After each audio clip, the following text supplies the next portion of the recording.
পুরান ঢাকার মিডফোর্ট হাসপাতাল এলাকায় লালচাঁদ ওরফে সোহাগ নামে এক ব্যবসায়ীকে প্রকাশ্যে পিটিয়ে ও ইট দিয়ে মাথা থেতলে হত্যা করেছে দুর্বৃত্তরা। গতকাল বুধবার বিকেলে এ ঘটনা ঘটে। তাকে হত্যার কারণ সম্পর্কে নিশ্চিত হতে পারেনি পুলিশ। তদন্ত সংশ্লিষ্টরা ধারণা করছেন ব্যবসায়িক বিরোধের জেরে এই হত্যাকাণ্ড ঘটতে পারে।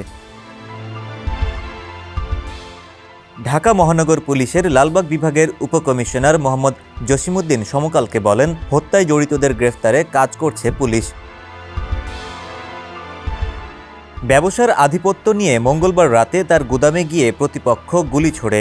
এরপর গতকাল সন্ধ্যা ৬টার দিকে রজনী বোস লেনে একদল লোক তাকে আটক করে। সেখান থেকে মারধর করতে করতে স্যার সলিমুল্লাহ মেডিকেল কলেজ হাসপাতালের ৩ নম্বর ফটক এলাকায় নিয়ে যায়। হাসপাতাল চত্বরের ভেতরে নিয়ে ইট দিয়ে তার মাথা থেতলে দেওয়া হয়। মুমূর্ষু অবস্থায় তাকে হাসপাতালের সামনে ফেলে যায় হামলাকারীরা। তাকে উদ্ধার করে হাসপাতালে নেওয়া হলে চিকিৎসক মৃত ঘোষণা করেন। পুলিশ ও স্থানীয় সূত্র জানায়, সোহাগ হত্যায় জড়িতদের মধ্যে ছিলেন টিটু, মনির, অপুদাস, মঈন ও পলাশসহ তাদের সহযোগীরা। এদিকে এই ঘটনায় সেনাবাহিনী সন্দেহভাজন ৫ জনকে আটক করেছে বলে একটি সূত্র থেকে জানা গেছে।